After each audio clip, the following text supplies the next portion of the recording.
بچہ تو یہیں پہ سو رہا ہے۔ امام صاحب تو اپنی جگہ پر سو گئے، مگر ان کی بیوی کی باقی رات آنکھوں میں کٹ گئی۔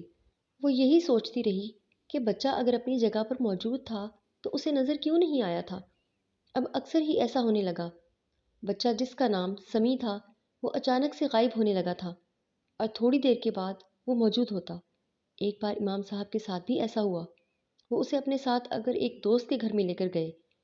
سمی باقی بچوں کے ساتھ کھیلنے لگا۔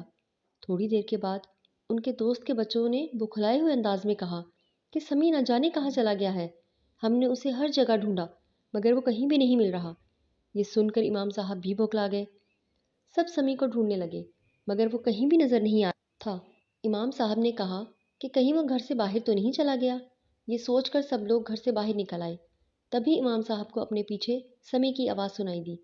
انہوں نے پلٹ کر دیکھا تو سمی ان کے پیچھے کھڑا تھا اور معصومیت سے آنکھیں پٹ پٹا کر ان سے پوچھ رہا تھا کہ آپ اتنے پریشان کیوں لگ رہے ہیں؟ امام صاحب نے اپنے دوست کو بتایا کہ سمی گھر کے پاس ہی کھیل رہا تھا، مجھے مل گیا ہے۔ اس کے بعد امام صاحب وہاں پر نہیں رکے۔ گھر میں آنے کے بعد مسلسل یہی سوچ رہے تھے کہ آخر سمی کون ہے؟ وہ اچانک سے کیسے غائب ہو جاتا ہے؟ جب سے سمی ان کے گھر میں آیا تھا ان کی تو گویا کایا ہی پلٹ گئی تھی۔ ان کی تمام ضروریات اور خواہشات پوری ہونے لگی تھیں۔ ان کی بیوی کو کونوں خدروں سے پیسے ملنے لگے تھے۔ لاکھ یاد کرنے پر بھی نہیں یاد آتا تھا کہ آخر کو ان کے پاس یہ پیسے انہوں نے اس جگہ کب رکھے تھے۔ اب تو گاؤں کے چودھری نے گاؤں میں درس بھی بنوا دیا تھا اور بچوں کو پڑھانے کی ڈیوٹی امام صاحب کی لگا دی تھی۔ اب ان کی تنخواہ میں بھی اضافہ ہو گیا تھا۔ بچیوں کے بھی اچھی جگہ پر رشتے ہو گئے تھے۔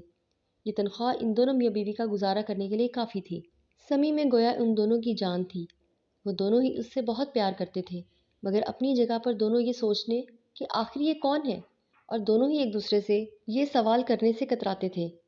اس دن بھی معمول کی طرح امام صاحب تہجد کی نماز ادا کرنے کے بعد جب فجر پڑھانے کے لیے مسجد کی طرف روانہ ہوئے تو انہیں مسجد کے دروازے پر ایک عورت نظر آئی جس نے دوپٹے سے اپنا چہرہ چھپایا ہوا تھا۔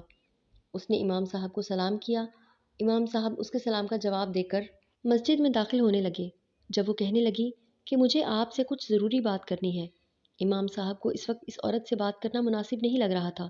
وہ اسے کہنے لگے کہ آپ دن کے وقت گھر پر تشریف لے آنا۔ عورت کہنے لگی مگر مجھے اسی وقت آپ سے بات کرنی ہے۔ یہ سن کر امام صاحب جھنجھلا گئے اور سوچنے لگے کہ اگر کسی نے یہاں پر انہیں اس عورت کے ساتھ دیکھ لیا تو نہ جانے وہ کیا سوچے گا۔ پھر انہوں نے اپنی آواز میں سختی پیدا کر کے کہا کہ تمہیں جو بھی کہنا ہے جلدی سے کہو۔ عورت نے گہری سانس لی، اپنے چہرے سے نقاب ہٹا دیا اور اس کو دیکھ کر امام صاحب دم بخود رہ گئے۔ بلا شبہ بہت حسین تھی۔ امام صاحب نے اس کو دیکھ کر اپنی نظریں جھکا لیں اور کہنے لگے اب مختصراً اپنی رودات بتائیں، میں آپ کی کیا مدد کر سکتا ہوں؟ وہ عورت کہنے لگی کہ میرا نام شکیلہ ہے اور میں ایک جن زادی ہوں۔ اس کی بات نے امام صاحب کو حیرت کے جہاں میں ڈھکیل دیا تھا۔ وہ سمجھے کہ یہ عورت ان کے ساتھ مذاق کر رہی ہے۔ ان کے چہرے پر غصے کے تاثرات پھیل گئے۔ ان کی حالت کو دیکھ کر وہ عورت کہنے لگی کہ میں سچ کہہ رہی ہوں، میں ایک جن زادی ہوں۔ امام صاحب کو سمجھ نہیں آ رہا تھا اسے کیا کہیں۔ میں تو آپ کا جانتا بھی نہیں ہوں اور نہ ہی میرے پاس کوئی جنات ہے، پھر آپ کو مجھ سے کیا کام ہے؟ وہ جنزادی اپنی آنکھوں میں آنسو لا کر کہنے لگی میں آپ کا شکریہ ادا کرنا چاہتی ہوں، آپ نے میرے بچے کا بہت خیال رکھا ہے۔ سمی میرا بیٹا ہے اور وہ ایک جن زادہ ہے۔ امام صاحب نے اسے بے یقینی سے دیکھا تو تم نے اسے یہاں پر کیوں چھوڑا؟ امام صاحب کو یہ بات کسی طور بھی ہضم نہیں ہو رہی تھی۔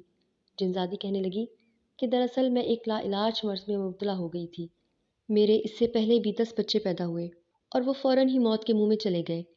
تب ہمارے قبیلے کے شاہی نجومی نے کہا کہ اگر اس کو میں انسانوں کی دنیا میں پیدا ہوتے ہی چھوڑاؤں تو یہ بچ سکتا ہے۔ یہ فیصلہ میرے لیے مشکل تھا مگر بچے کی زندگی کے لیے میں نے یہ کڑوا گھونٹ پی لیا، اور یہاں پر آپ سے زیادہ بہتر مجھے کوئی انسان نہیں لگا تھا جس پہ میں اعتبار کروں۔ اس دن جب میں نے آپ کو مسجد کے قریب آتے ہوئے دیکھا تو اس کو میں نے جھاڑیوں کے پاس لٹا دیا اور خود چھپ کر آپ کو دیکھنے لگی۔ میری سوچ کے مطابق آپ نے اس کو اٹھا لیا اور اس کی بہت اچھے سے پرورش کی۔ مجھے آپ سے کوئی شکوہ نہیں ہے، بس اب میں اپنی امانت کو واپس لینے آئی ہوں۔ امام صاحب نے سمی کو اپنے بچوں کی طرح ہی چاہا تھا، اور جب انہیں اس بات کا اندازہ ہوا کہ وہ سمی کو ہمیشہ کے لیے لے جانے آئی ہے تو ان کی آنکھیں نم ہو گئیں۔ جنزادی ان کے جذبات سمجھ کر کہنے لگے کہ میں کبھی بھی سمی کو آپ سے ملوانے کے لیے لے آؤں گی۔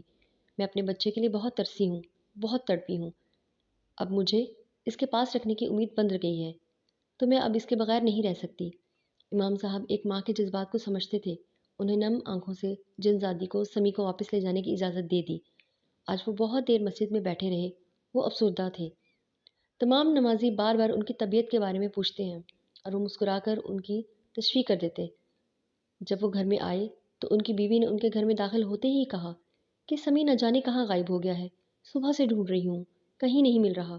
میں سمجھی تھی کہ شاید آپ اسے اپنے ساتھ لے گئے ہیں۔ امام صاحب کہنے لگے کہ اسے میں نہیں، اس کی ماں ساتھ لے کر گئی ہے۔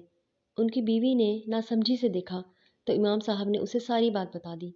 یہ سن کر ان کی بیوی بھی اداس ہو گئی، کیونکہ انہیں بھی یہ سمی کی عادت ہو گئی تھی۔ یہ گھر سمی کی معصوم شرارتوں سے مہکتا رہتا تھا۔ اب یہ آنگن اس کے جانے سے سونا سونا سا ہو گیا تھا۔ اب وہ جن زادی کچھ دیر کے لیے سمی کو ان کے پاس چھوڑ جایا کرتی تھی۔ جتنی دیر سمی یہاں پر رہتا، یہ دونوں میاں بیوی اس کے ساتھ بہل جاتے، اور جب وہ چلا جاتا تو پھر سے اس کے دوبارہ آنے کا انتظار شروع کر دیتے۔ دوستو، اگر آپ کو ہماری کہانی پسند آئی تو چینل کو سبسکرائب کر لیں